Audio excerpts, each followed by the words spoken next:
ओम नमः सिद्धिभ्यां नमो हरिहंताणं नमो सिद्धाणं नमो आर्याणं नमो वज्रायणं नमो लोहे समसावनं वंदितु सौसिद्धे ध्रुवचल मनोहरं गतिं पत्ते उच्चामि समयपाहो निर्मो सुध केवली मंडलम्।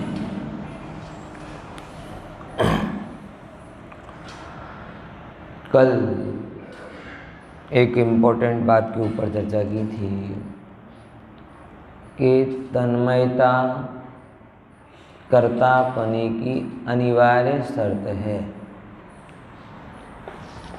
क्या बोला? जैन धर्म में उपस्थिति को कर्ता नहीं कहा जाता। मैं यहाँ उपस्थित हूँ और आप कार्य कर रहे हो, इसलिए आपके कार्य का मैं कर्ता हो जाऊं, प्रेजेंस से कर्तापना नहीं होता। ऐसा नहीं। अगर आप मेरी उपस्थिति से कार्य कह रहे हो, मैं आपके कार्य का कर्ता बनूं, तो फिर आप क्या कहलाओगे? और फिर प्रश्न ये आएगा कि दो कर्ता हो सकते क्या? तो वो भी शास्त्र विरुद्ध बात है कि दो कर्ता हो ही नहीं सकते। तो एक ही कर्ता होगा तो किसे माने कर्ता? बिल्कुल सिंपल सी बात। अगर देखो उपस्थिति मात्र से कर्ता माने, रोटी बनाई बराबर, तो कौन को कर्ता गिने? बेलन को गिने, पटे को गिने, बाई को गिने, गैस को गिने, जिसने अनाज बेचा उसको गिने, जो अनाज लेकर आया उसको गिने, जिसने अनाज उगाया उसको गिने, आटे को गिने। विचार करके देखो, अंधेरे में रोटी बनती नहीं तो प्रकाश को गिने। हैं? आप समझ में आ रहे हो ना? एक सिद्धांत आया सामने कि एक ही कर्ता होता है, दो कर्ता नहीं। अब एक को ही गिनना है तो किसको गिने? अगर एक तन्मयता के आधार को हटा दिया जाए तो फिर कर्ता की इतनी लंबी लिस्ट हमारे सामने आती है, तो फिर बाई को ही क्यों रख रहे हो? फिर तो पूरा उगाने के बाद वो किसान बीज जहाँ से लाया वो बीज जिस किसान ने उगाए थे वो भी कितना लंबा जाएगा फिर। अरे नहीं है भाई ख्याल में। इसलिए नियम है, उपस्थिति को कर्ता नहीं कहा जाता, तन्मयता को कर्ता कहा जाता। किसको कहा जाता है? तन्मयता को। जो द्रव्य जिस समय जिस अवस्था रूप बदल रहा है, वह द्रव्य ही उस समय उस अवस्था का कर्ता है। क्यों? क्योंकि जैन धर्म के अनुसार उपस्थिति कर्ता नहीं है, तन्मयता कर्ता है। बात समझना है कि नहीं? और उपस्थिति से कर्ता मानना बड़ा भारी काम है और कंफ्यूजिंग भी है। अब दूसरे नंबर की बात, अगर उपस्थिति के अलावा हमें किसी अन्य उपस्थिति के आधार पर हमें किसी अन्य का कर्ता बनना है, तो उपस्थिति के आधार से अगर हमें अन्य का कर्ता बनना है तो क्या होना पड़ेगा? तन्मय के बिना कर्तापना होता नहीं, तो उस रूप में हमें बनना।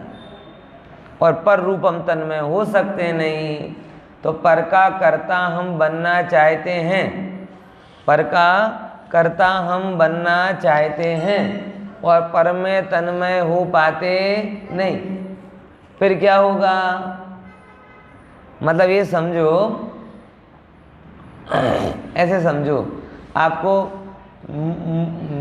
वो वाली मूंग होती ना, कठण मूंग, जो सीजती नहीं है, उसे क्या बोलते गुजराती में? कई मूंग जो मतलब पानी में भीगती नहीं है। कोड़, इतना टाइम लगता है।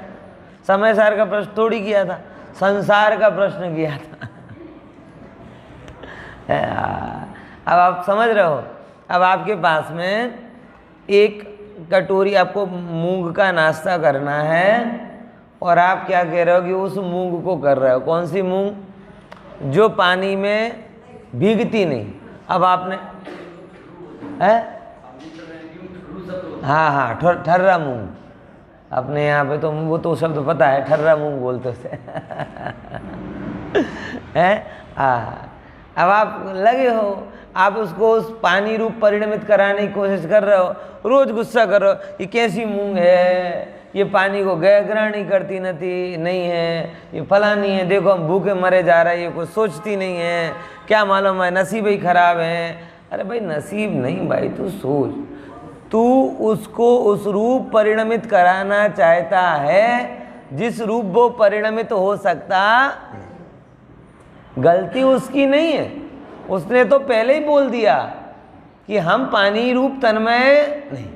अब भूल किसकी हो रही है कि जो तन्मय हो नहीं सकता उसको तन्मय कराने का प्रयास किया जा रहा है, और नाश्ते में लेट हो रहे हैं तो बूमा बूम हो रही है।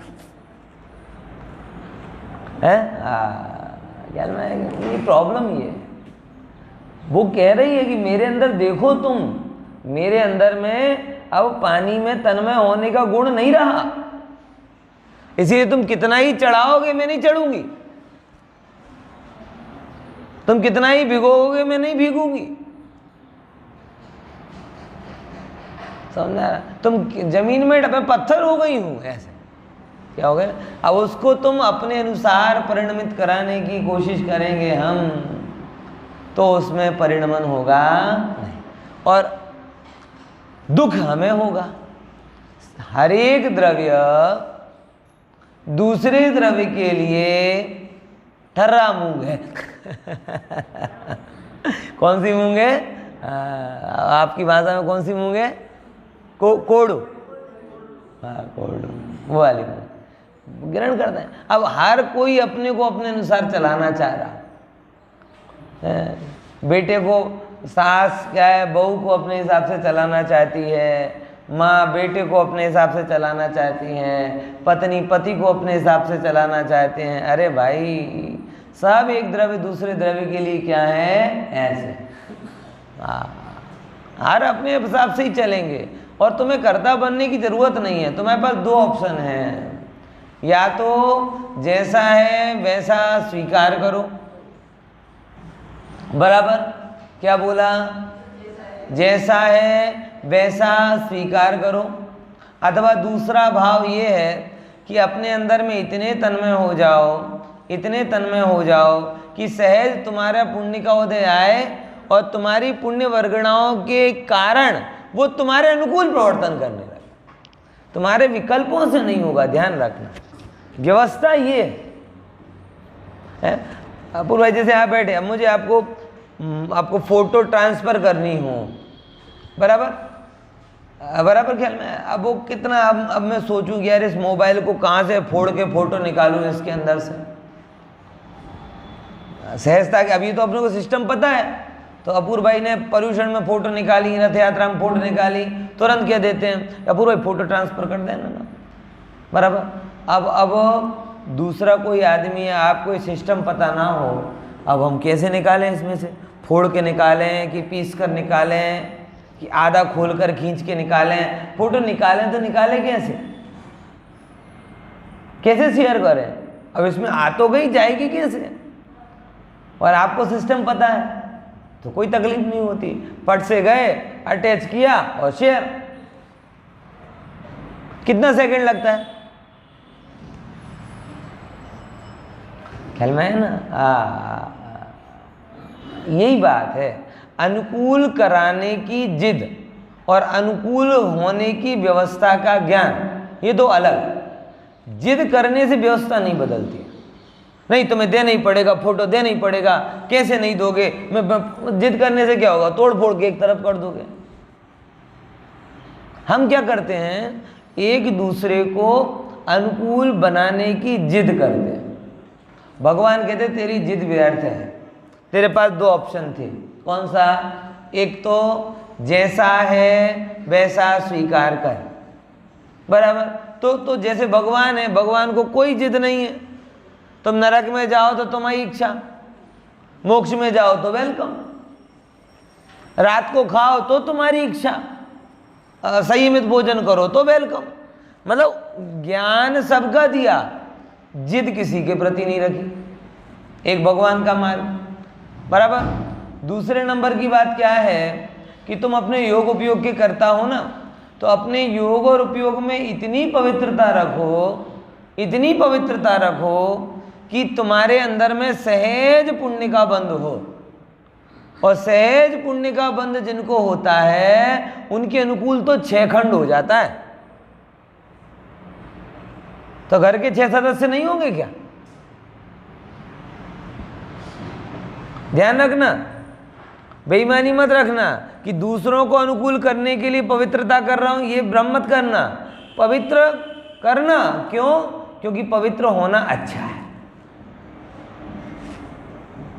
अपने अंदर को पवित्र करना, दूसरों के लिए नहीं, क्योंकि पवित्र होना अच्छा।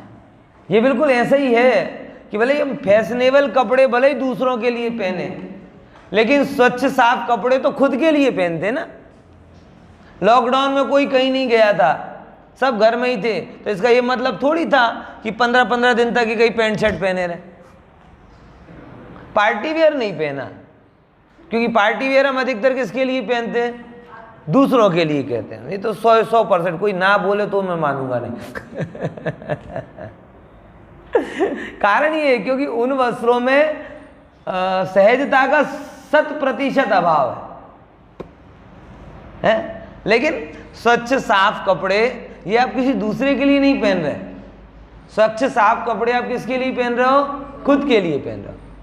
लॉकडाउन में 2 महीने नहीं गए कहीं पर, एक भी अपन ने अपना सूट पैंट नहीं निकाला, महंगी साड़ी नहीं निकाली, फैशनेबल ड्रेस नहीं निकाली, कुछ भी नहीं किया, लेकिन स्वच्छ कपड़े तो पहने ना।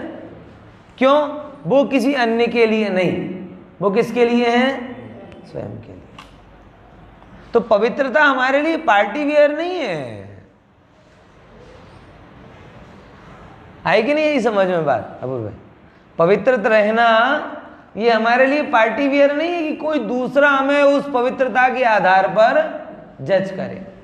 अंदर में पवित्रता रखना ये हमारे लिए है। हम अच्छे रहेंगे, हम अच्छा लगता है, बात खत्म। समझना है कि नहीं यार? तो ऐसे पवित्र रहना, और ऐसी पवित्रता के कारण सहज पुण्य का बंध होता है। तो मैंने एग्जाम्पल दिया ना कि पुण्य का उदय होता है तो 6 खंड बस में हो जाता है। फिर 6 लोगों की क्या बात? ये सिस्टम है। पर हमारे अनुकूल हो ये कोई जिद से नहीं होता। सारा जगत जिद कर रहा है, व्यवस्था नहीं समझ रहा। और भगवान कह रहे तू जिद मत कर, व्यवस्था समझ। क्या जिद करना मिथ्यात्व है और व्यवस्था समझना सम्यक ज्ञान है। सारे जगत, आप सबसे बढ़िया दृष्टांत तो मुझे इसमें गुरुदेव का लगता है। प्रतिकूल में प्रतिकूल व्यक्ति भी जो मतलब एकदम तेज गुस्से में आया हो, लेकिन गुरुदेव का पुण्य वर्गणाओं का प्रताप ऐसा उसके ऊपर पड़ता था कि हाथ जोड़ कर जाता था, साहेब ऐसा कह रहे हैं, कैसा रहेगा। मतलब जो गुस्सा करने वाला भी, वो भी सहजता के कारण, उनकी पवित्रता के कारण हाथ जोड़े हुए आता। वो तो किसी को नहीं बोलते थे कि मैं हाथ जोड़ रहा हूं। आई कि नहीं बात समझ में? व्यवस्था ये है। हम लोग क्या कर रहे हैं? अनुकूल करने की जिद में पड़े, लेकिन अनुकूल करने की व्यवस्था नहीं समझ रहे। भगवान कह रहे जिद तो करो ही मत, जिद करने से बढ़िया तो स्वीकार लो। और स्वीकारने वाला ही इतना पवित्र होता है कि सारा जगत उसके अनुकूल हो जाता है।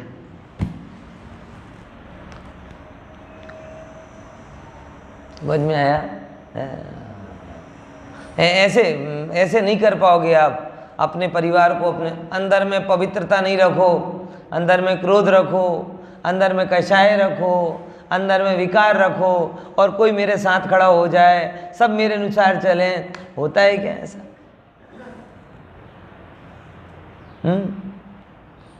विचार जो सारी जगत को अपने अनुकूल करने का बीड़ा उठाते हैं, शरीर ही उनके अनुकूल नहीं होता। अरे उनके विचार ही उनके अनुकूल नहीं होते। अधिक क्या बात कर, सही बता रहा हूं। उनके विचार उनके साथ में सतत संघर्ष की पोजीशन में रहते हैं। अब देखो, मैं माइक्रो ऑब्जर्वेशन है, आप विचार कर लेना, मैं तो कंफर्म हूं इस बात में, आपसे कहता हूं कि जिनके अंदर पवित्रता नहीं है ना, उनके विचार उनसे हमेशा विरुद्ध ही होते हैं। अन्य की बात छोड़ो, वो जिस सिचुएशन में है ना, उसके विरुद्ध विचार ही आएंगे, हमेशा विरुद्ध विचार आएंगे। है? अगर उनके पास लाख रुपए आ गए तो विचारों में क्या होगा? अरे लाख से क्या होता है, करोड़। वो लाख की शांति नहीं वेदन करेगी, करोड़ का करेगा। एक जगह घूम के आया, विचार संतुष्टि में नहीं आएगा, वो क्या कर, अरे ये जगह घूम के आए, ये तो बाकी रही। तो हमेशा उनका विचार उनके विरुद्ध खड़ा होगा और वो विरुद्ध विचार जो है वो उनको दुखी करता है। आपकी पुण्य का उदय क्या है? आपके पुण्य का उदय ये नहीं कि आप किस पोजीशन में हैं। आपके पुण्य का उदय ये है, आपकी प्राथमिकता के अनुसार आपके संयोग हैं, आपकी प्राथमिकता के अनुसार आपका शरीर है और आपकी प्राथमिकता के अनुसार आपके विचार हैं। अगर मुझे संयम में जाना है और मेरे अंदर में सतत संयम के भाव आते हैं, ये पुण्य का उदय है। और मुझे जाना संयम में है लेकिन लगातार अंदर में कौन से भाव आते हैं? असंयम के, तो ये पाप का उदय है। आप कहते हो करोड़ रुपए मिलना ये पुण्य का उदय, बराबर, हमारा ऊपर ऊपर, लेकिन जिसे अपरिग्रही होना हो उसे करोड़ रुपए मिलना वो पाप का उदय।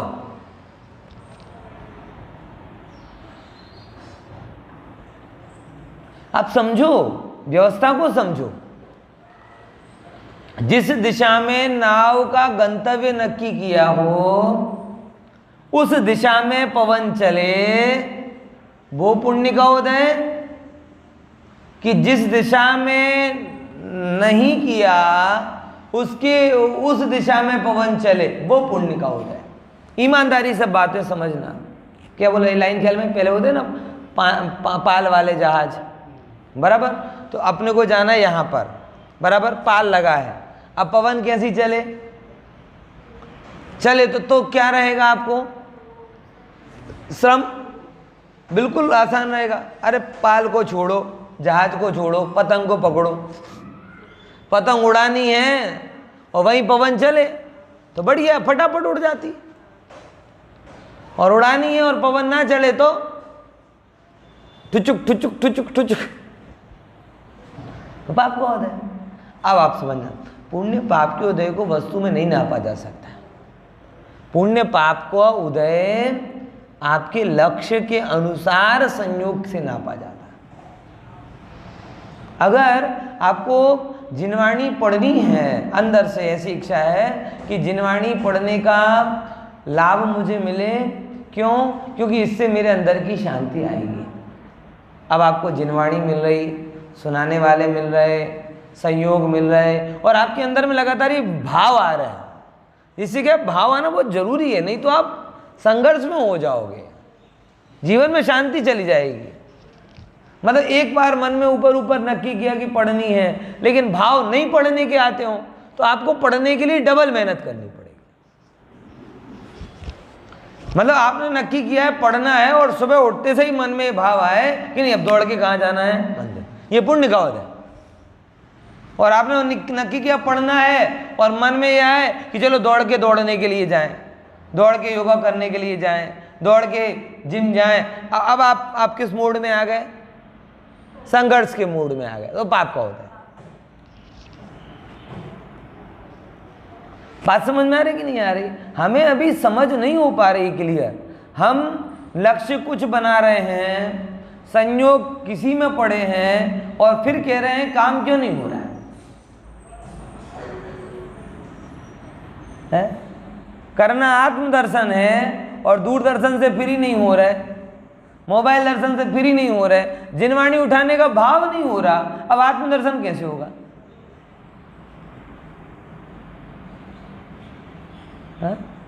विचारो, होना मुनिराज है बराबर, लेकिन परिग्रहों की रुचि कम नहीं हो रही, परिग्रह के साधन के लिए जो उपाय वो कम नहीं हो रहा है, और लगातार वैसे के वैसे प्रसंग बार बार आपके सामने आते जा रहा है, आप उनके साथ जुड़ते जा रहे हैं, कैसे वो लक्ष्य होगा? ये तो विरुद्ध हो गया। पॉइंट समझ में आया? तो पुण्य का उदय क्या है, बड़ा सरल से समझो कि जो काम आप करना चाहते हो ईमानदारी के साथ में पहले सच्चा सच्चा निर्णय करो बराबर, और फिर उसके बाद में पुण्य और पाप को नापना है ना, तो ऐसे नापो, क्योंकि करना ये चाह रहे हैं तो पुण्य किसे कहें? बोले जो करना चाह रहे हैं सबसे पहले वैसे ही विचारों की भावना मन में लगातार आए, ये पुण्य का होता है। आत्मकल्याण की भावना लगातार हो, जो काम करना चाह रहे हो वैसे भाव। अगर आप व्यापार भी कर रहे हो तो व्यापार में पुण्य का होता है कैसे आएगा कि अगर व्यापार अनुसारी भाव आपके हो रहा, आप करने बैठे हो व्यापार लेकिन आपके भाव दूसरे हो रहे हैं, तो वो आपके अंदर में संघर्ष रहेगा। जिस दिशा में आप जा रहे हो, पुण्य पाप कोई अच्छे बुरे तो है नहीं, वो तो अनुकूल और प्रतिकूल है।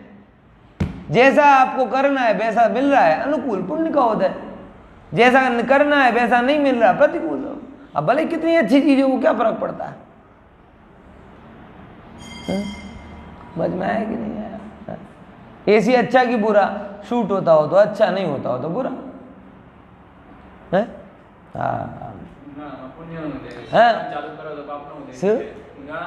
हाँ, सीधी बात है, वो उसमें कुछ है ही नहीं।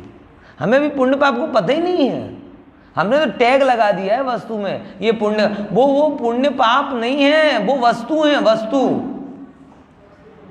वस्तु में पुण्य पाप नहीं है। ये मोबाइल में पुण्य का होता है कि पाप का होता है? अगर पुण्य और पाप होता तो सबसे पहले इसका होता, तो पहले नंबर ये बोलो इसने बांधे क्या कर्म, जब इसने बांधे नहीं तो इसमें होता है कहां से आएगा?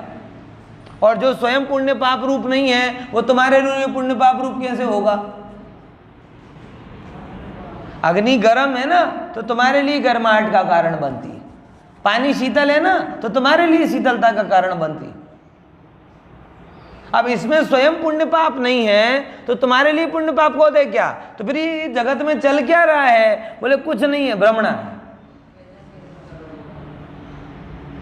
किसी ने उम्मीद की हो कि मुझे 2 लाख का मोबाइल मिले, उसे 20,000 का पाप का होता है। किसी ने वो डब्बा चलाता हो 5,000 रुपए का, उसे ऐसा स्मार्टफोन मिला, अरे वाह, परम पुण्य का होता है।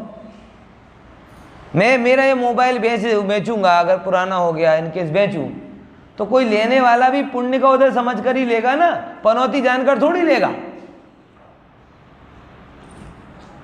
कोई भी अगर लेगा तो कैसे जानकर लेगा?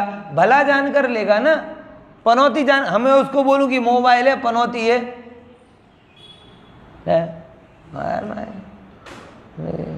आप कोई लेगा क्या? यानी जो भी लेगा वो क्या जानकर लेगा? भला। यानी और तुम बेच रहे हो तो तुम क्यों बेच रहे हो? अगर भला था तो बेच क्यों रहे हो? तुम्हें और उससे अच्छा मिल रहा है, ऐसी व्यवस्था है। तो मोबाइल जगत में पुण्य पाप कुछ है ही नहीं, ऐसे समझो। संयोग में पुण्य पाप है ही नहीं। हम लोगों ने बहुत पूर्वाग्रह के कारण कुछ चीज़ों को पुण्य पुण्य पुण्य पुण्य पुण्य कह दिया, कुछ चीज़ों को पाप पाप पाप कह दिया। दुकान में पैसा अच्छा चल रहा है, अगर बहुत पुण्य का होता है, बहुत पुण्य का होता है। लेकिन वहीं बैठकर कोई आत्मकल्याण की भावना बहा रहा है और ये सोच रहा है कि मुझे तो आत्मकल्याण करना है, मैं कर क्या रहा हूं, तो उसके लिए वो दुकान पाप का होता है। उसके लिए स्वाध्याय सुनने को मिले, वो पुण्य का। पॉइंट समझ में आएगी नहीं? और इतने प्रकार का पुण्य पाप का होता है कि आप कल्पना भी नहीं कर सकते। लाखों करोड़ों रुपया पड़े हों लेकिन डॉक्टर ना मिले, 50 जात, बताओ गजब है। दुनिया में लाखों बीमारियां हैं, लाखों 1 लाख बीमारियां हैं इन केस, और सब 1 लाख बीमारियों का इलाज है। आपके पाप का होगा आपको 1,01वें नंबर की बीमारी होगी है। बोले हम क्या करें? अब वो पाप का हो जाएगा तो ऐसे ही जाएगा। आप वो कह रहे कि हम क्या करें इसका? आपको स्वस्थ होना है, औषधि नहीं मिल रही, वैद्य नहीं मिल रहे, पाप का होता है, संयोग नहीं मिल रहा है। और पुण्य का होता है क्या होता है? स्वस्थ होना है, हर चीज औषधि बन गई, हर आदमी वैद्य बन गया।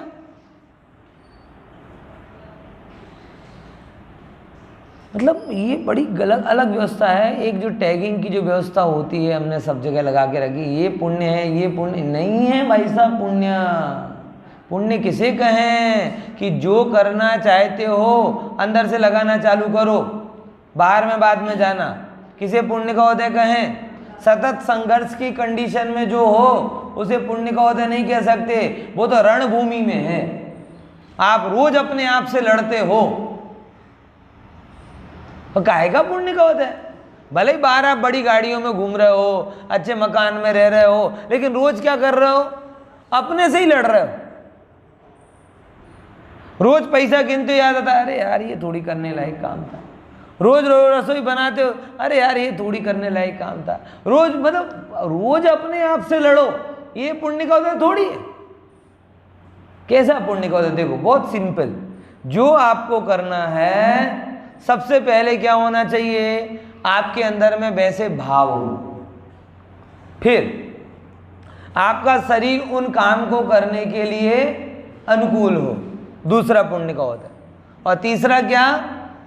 ऐसे संयोग मिले जो आपको उस जो आप करना चाहते हो उसके अनुसार प्रेरित करें, पुण्य का होता है। अब वस्तु क्या है? बोले वस्तु अभी नक्की नहीं करो, काम के हिसाब से वस्तु नक्की करो, बराबर। अगर चाट बनाना है तो इमली की चटनी बनाओगे, और दूध पाक बनाना है तो दूध को उबालोगे। पॉइंट है ना? सामग्री किसके अनुसार नक्की होगी?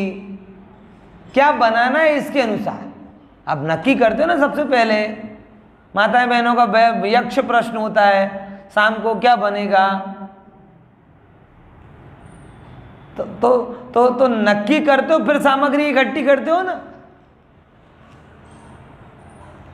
तो वैसे ही आपको पहले ये तो नक्की करो। यहां तो व्यक्ति ने टैग ही लगा के रखा, यही पुण्य है।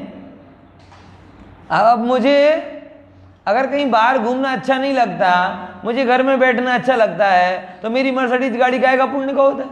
किसके लिए पुण्य का होता होगी?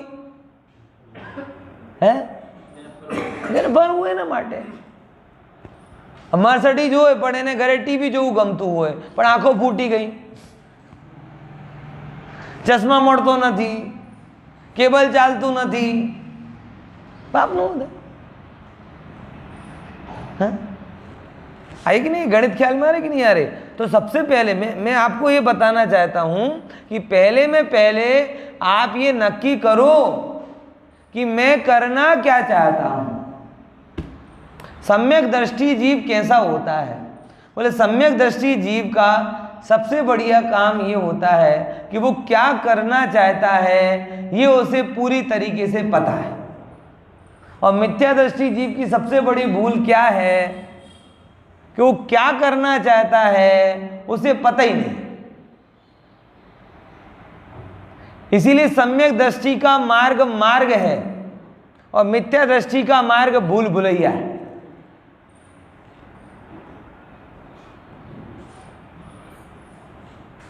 आई कि नहीं ये बात समझे?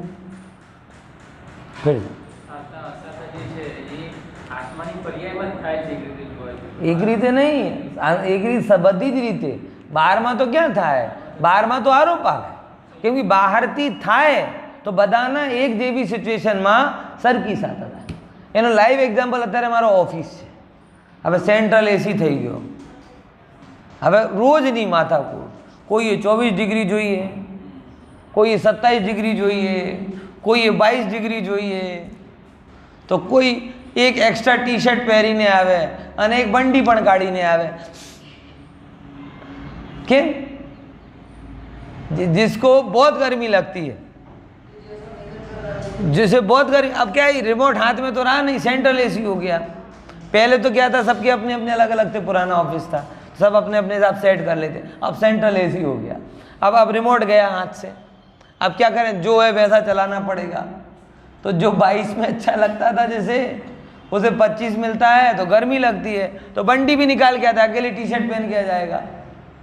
और जो 27 में रखता था उसे 25 मिलता है, तो वो एक टी शर्ट और एक्स्ट्रा पहन के आता है. बोले माथे पर पड़ता है तो कभी टोपी भी लगा, कई लोग तो ऑफिस में टोपी भी लगा के बैठे, कान पे पड़ता है सीधा सीधा, क्या करें हम तो टोपी लगा लेते.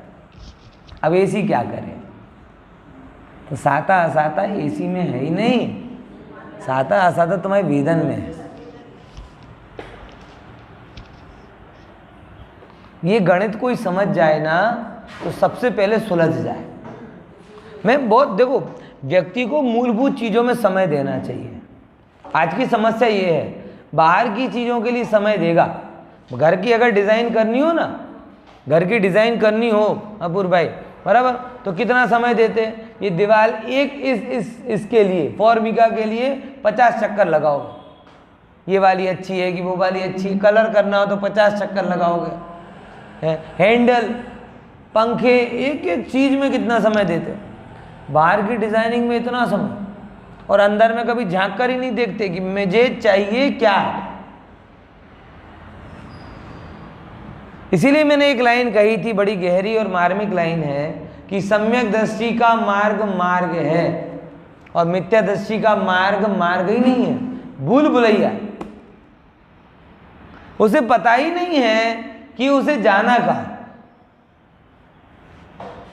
ढलान पर खड़ा है,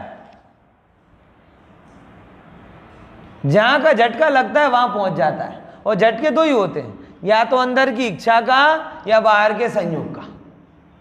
कभी इच्छा ने झटका दिया तो खाने पीने मौज मस्ती में पहुंच गया, कभी बाहर ने झटका दिया तो उसके अनुसार बनने की कोशिश कर ली, इसके जैसे कपड़े पहनूं, इसके जैसे घूमूं फिरूं, इसके जैसे खाऊं पीऊं. ये दोनों खींच रहे हैं इसको, अंदर में क्या चाहिए इसे कुछ पता ही नहीं.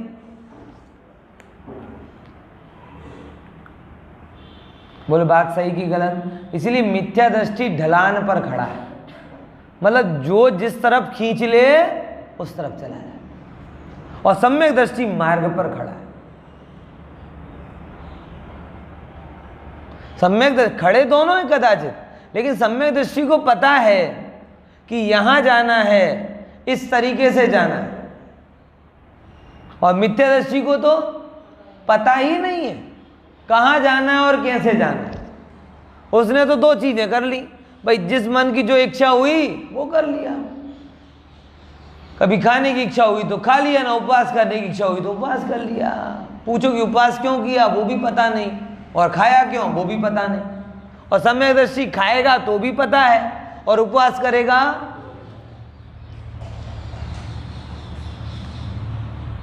आ रही कि नहीं आ रही भैया बात समझ. मिथ्यादृष्टि को पता ही नहीं है दुकान पे क्यों जाया जाता है और मंदिर क्यों आया जाता है. अरे भाई मंदिर क्यों आया जाता भले ही पता ना हो, लेकिन दुकान पे क्यों जाए ये तो वो भी नहीं पता.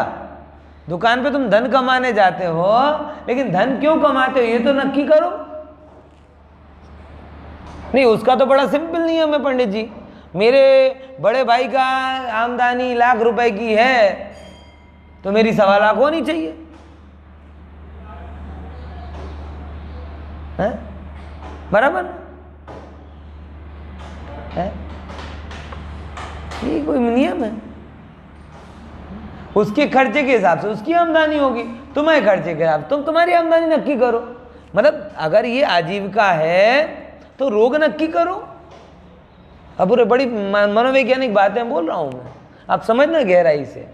अगर ये आजीविका आपकी आवश्यकता है, जैसे रोग होने पर दवा आपकी आवश्यकता होती है, तो रोग की प्रमाण नक्की करो, फिर उसके हिसाब से औषधि लो. कभी आपने रोग में कंपटीशन किया क्या कि हमारे साड़ू भाई 5 दवाई लेते हैं तो हम 2 क्यों लें, हम 7 लेंगे, है?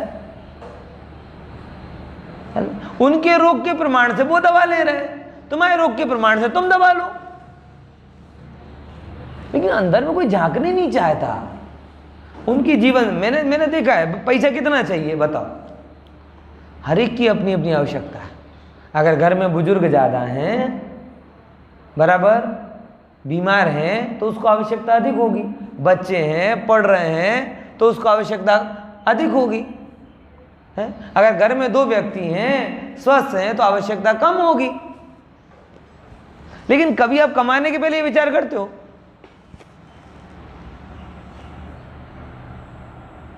है?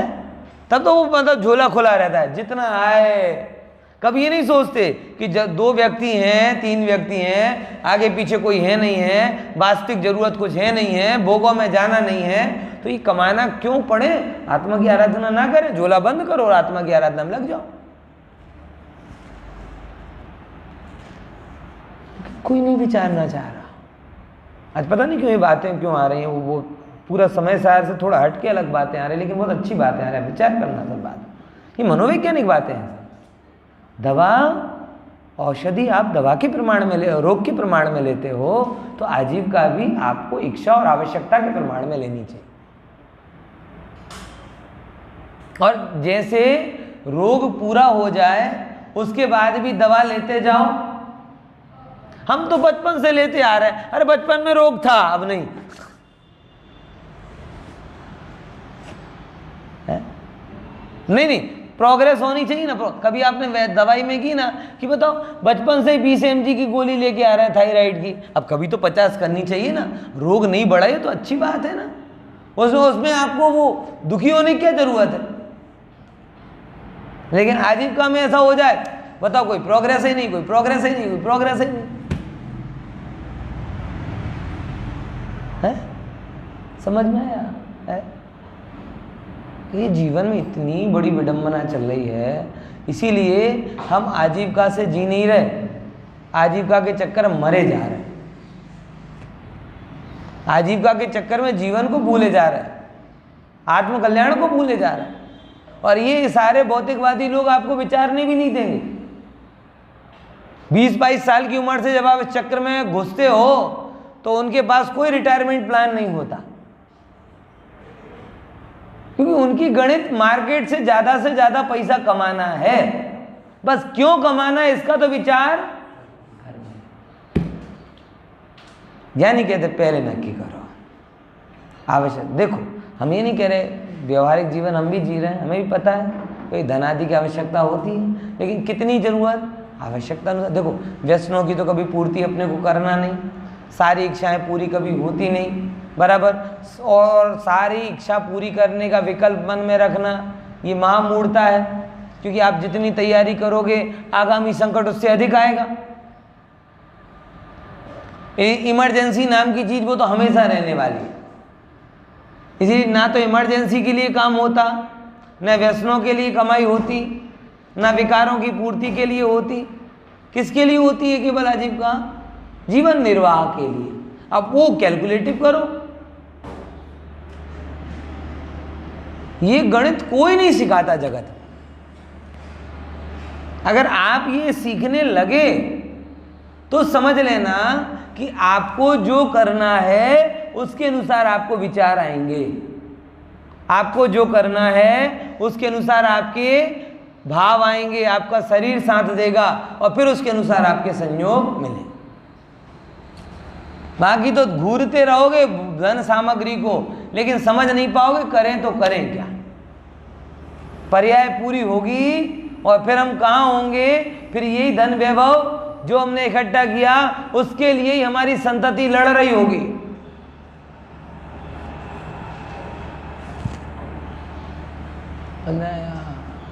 विचार करके देखो। इसीलिए हे जी, अंदर में सच्चे वास्तविक स्थिति को समझो, निर्णय करो। सम्यक दृष्टि जी का सबसे खूबी ये होती है कि उसे क्या करना है ये ठीक ठीक पता होता है। और मिथ्या दृष्टि जीव की सबसे बड़ी खामी ये होती है कि उसे क्या करना है ये उसे पता ही नहीं। इसीलिए सम्यक दर्शन शब्द में दर्शन जोड़ा। क्या जोड़ा? दिखना चाहिए ना, दिखना चाहिए, बराबर है। तो अंदर के विचार करो, उसके हिसाब से पुण्य पाप नक्की करो। किसी ने विचार कर लिया वो हमारे लिए पुण्य पाप नहीं। मोक्ष की इच्छा हो तो ही समोसरण पुण्य का उदय है, और मोक्ष की इच्छा ना हो तो वहां पे भी अज्ञानी मिथ्या दृष्टि, लो यार अब भगवान आ गया, अब दुकान बंद करके सुनने जाना पड़ेगा। ऐसे कहने वाले मिलेंगे। मारीची मिला था, तो ऐसा नहीं है कि कोई अगर भगवान आ गए तो सब सुनने ही चले जाते। जिनको मोक्ष की इच्छा जागती है उन्हें ही समोसरण में सुनने के भाव आते, और जिनकी इच्छा नहीं जागती उनके लिए समोसरण भी क्या लगता, जैसे अपने यहाँ पे होता है। अपने को गहरी इच्छा किसकी हो है, दुकान की, धंधे पानी आजीविका की, और शिविर लगे पंच कल्याणक हो। अरे यार अभी क्या करें, वो पंच कल्याणक है ना, तो वहाँ जाना पड़ेगा, अब नहीं जाएंगे तो अच्छा नहीं लगेगा ना, कोई नहीं कहेगा तो पंडित जी तो कह ही देंगे, उनका तो ठेका ही है तो जाना तो पड़ेगा भाई, जाना तो पड़ेगा। अब उसे अच्छा नहीं लग रहा, उसे पाप का उदय लग रहा है। और समोसरण में भी आती है ना बात कि जिनको इच्छा होती है, जिनका मोक्ष का लक्ष्य होता है, वो ये गार्डन वार्डन को क्रॉस करते हुए श्री मंडप तक पहुंच पाते हैं, नहीं तो समोसरण में कैसा होता होगा, ये कई बार पंच कल्याणकों में लगता है। कैसा कि पंच कल्याणकों में देखो बहुत सारे काम होते हैं। कैसे काम होते हैं? मिलने जुलने वाले भी मिलते, खाने पीने वाले भी मिलते, फिर जिस जिस जगह जाते वहाँ पे घूमने फिरने की चीज़ें भी मिलती कि नहीं मिलती है? अब ढाई दीप जाएंगे तो अकेले हम थोड़ी आएंगे, हमारे 50 रिश्तेदार आएंगे, और हम 50 रिश्तेदारों के ही साथ जाएंगे। अब कितना टाइम तत्व चर्चा में जाएगा और कितना टाइम समझ लेना। फिर इंदौर भी बड़ा शहर है, मार्केट भी अच्छा है, तो कितना टाइम स्वाध्याय में जाएगा और कितना टाइम शॉपिंग में जाएगा। और सुनो, अरे इंदौर इतना बढ़िया है, आजू बाजू कितने क्षेत्र हैं, प्रवचन तो चलते ही रहते हैं। बनेड़िया जी भी जाएंगे, गोमटगिरी भी जाएंगे, यहाँ भी जाएंगे, नेमावर भी जाएंगे, बराबर। दिन में जाएंगे, सुबह खाएंगे, फिर दिन भर घूमेंगे, शाम को फिर खाएंगे, रात को थक के सो जाएंगे। और गए कहाँ थे?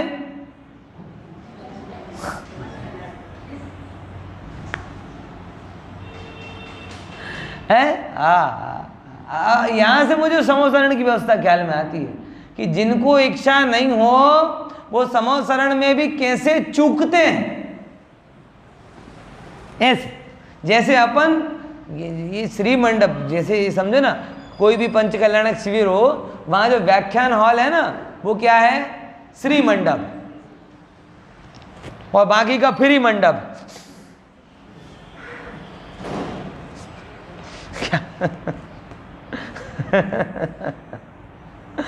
बराबर है ना? हाँ, फ्री। और क्या, जैसे संसार में फ्री घूमना हो ना, वो फ्री मंडप है। समझ में आया कि जो ऐसे गए हैं, फ्री में गए हैं, आत्म लाभ लेने नहीं गए, उनके लिए फ्री मंडप। और जो जिनवाणी सुनने आए हैं उनके लिए जिन भवन क्या है? श्री मंडप। अब ऐसा होता है क्या कि भाई अब हर जगह ऐसे ही होता, मतलब क्या करें, वो इसका कोई अल्टरनेट नहीं। तो जैसे यहाँ पर हम अटक जाते हैं, बराबर, वहाँ भगवान का निर्वाण हो जाता है, और हम इस बात पे ब्लेम करते रहते हैं मैं गन्ने का रस पीने को नहीं मिला। हैं? बताओ, इतने ज़्यादा लोग थे, थोड़ी ज़्यादा अच्छी व्यवस्था करनी थी, हैं? और तब कल्याणक में दीक्षा का भाव वो सेकंड, गन्ने का रस और आदिनाथ पंच कल्याणक में पक्का प्रसाद है, प्रभावना है। अरे प्रभु, तो संयम की भावना ली तो प्रभावना है, संयम की मिठास ली तो प्रभावना है। तो ऐसा ही होता है, हर जगह अटकने वाला काम। तो सम्यक दृष्टि बिल्कुल सरल भाषा में है एकदम। वो किसी को परिणमाने की इच्छा नहीं रखता, वो स्वयं परिणमित होता है। वो किसी के अनुसार नहीं जाता, वो स्वयं के अनुसार रहता है। और वो जब भी बात आती है तो वस्तु व्यवस्था से गहराई से उन चीज़ों का समाधान करता है। हमारे पास समाधान का कारण नहीं, इसीलिए संयोगों से प्रभावित है। और इसके पास में क्या है, ये देखो बहुत गहरी लाइन समाधान के। एक द्रव्यनो कर्ता, भावार्थ की टीका अपन पढ़ लेते हैं तो अपना क्लियर हो जाएगा। एक द्रव्यनो कर्ता अन्य द्रव्य थाए तो बनने एक थई जाए, ये विचार करके वो क्या कर रहा है, जो अपना मन शरीर की क्रियाओं में लगा है उसका समाधान कर रहा, सॉलिड तर्क, बराबर। फिर कारण के कर्ता कर्मपणु अथवा परिणाम परिणामीपणु एक દ્રવ્યમાં જ હોઈ શકે, બે દ્રવ્યોમાં હોઈ શકતો નથી। હવે પછી આપણે એકબીજાને પરિણમાવવાની ઈચ્છા કરીએ તો આ રીતે જો એક દ્રવ્ય બીજા દ્રવ્ય રૂપ થઈ જાય તો તે દ્રવ્યનો નાશ થઈ જાય। मेरे हिसाब से अगर मेरे परिवार वाले हो जाए, यहाँ से बात पूरी की पूरी चली थी अपनी अनुकूलता का सिस्टम। मैं बताया ना आज पूरी बात जो आज आई है वो किस बेस पर आई थी, दो चीज़ें शुरू में बताई थी कि आपके पास में दो चॉइस है। कौन कौन सी? पहले नंबर जैसा है वैसा स्वीकार, अथवा दूसरे नंबर अनुकूल करने के लिए अंदर में क्या बनो, पवित्र बनो। करने के लिए नहीं, पवित्रता अच्छी है इसके लिए। और जब अंदर में पवित्रता आएगी तो पवित्रता के पीछे पीछे कौन आता है? पुण्य आता है। पुण्य किसको अनुकरण करता है? गुरुदेव के पुण्य का उदय इतना क्यों था? क्योंकि उनका जीवन का एक एक समय किसमें बीता? पवित्रता में। पवित्रता का अनुसरण पुण्य करता है, बराबर। और आज भी जो पुण्य का फल भोग रहे हैं वो निश्चित रूप से पूर्व की पवित्रता से मिला। और आज पुण्य के फल को भोगते भोगते जो चालाक हो गए हैं वो पाप कर रहे हैं। समझ में आया? तो पुण्य पवित्रता का अनुसरण करता है और पुण्य का अनुसरण संयोग करते हैं।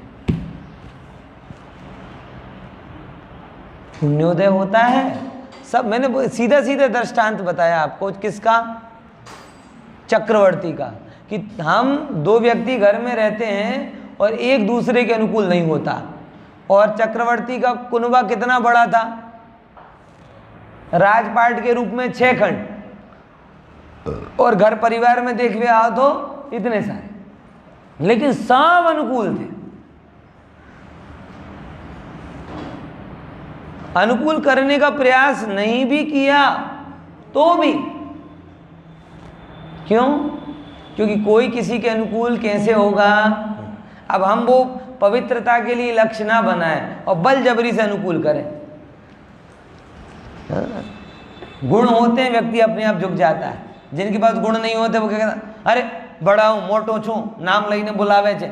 उदाहरणों मान ले, मारो नाम ले छे। अरे तारे में कोई गुण ज नहीं दिखाता, कोई केवी रीते तने नमन करे? ना ना, हूँ मोटो छू, हूँ मोटो छू। मोटो छे तो ऐसा न करो। गुणों का अनुकरण होता है। ये अनुकूल किया नहीं जाता, अनुकूल हो जाता। जो अनुकूल करने की कोशिश में लगा है वो पर में तन्मय होने की बात कर रहा है, मिथ्या दृष्टि। और जो अपने अनुकूल हो रहा है वो पवित्रता को कर रहा है और उसके अनुसार सारा जगत हो रहा है। ये व्यवस्था है। तो जिद छोड़ो, व्यवस्था समझो। देखो, बीजा द्रव्य रूप थई जाए तो ते द्रव्यनो नाश थई जाए। અને એ મોટો દોષ આવે और दूसरा मेरे अनुसार होके नष्ट हो जाए तो मैं दूसरे के अनुसार नष्ट, तो दोनों नष्ट, फिर बचेगा क्या? માટે એક દ્રવ્યને બીજા દ્રવ્યનો કરતા માનવો એ ઉચિત નથી. એ ચર્ચા અહીંયા કરી. હવે વ્યાપક ભાવથી ચર્ચા કાલે કરી.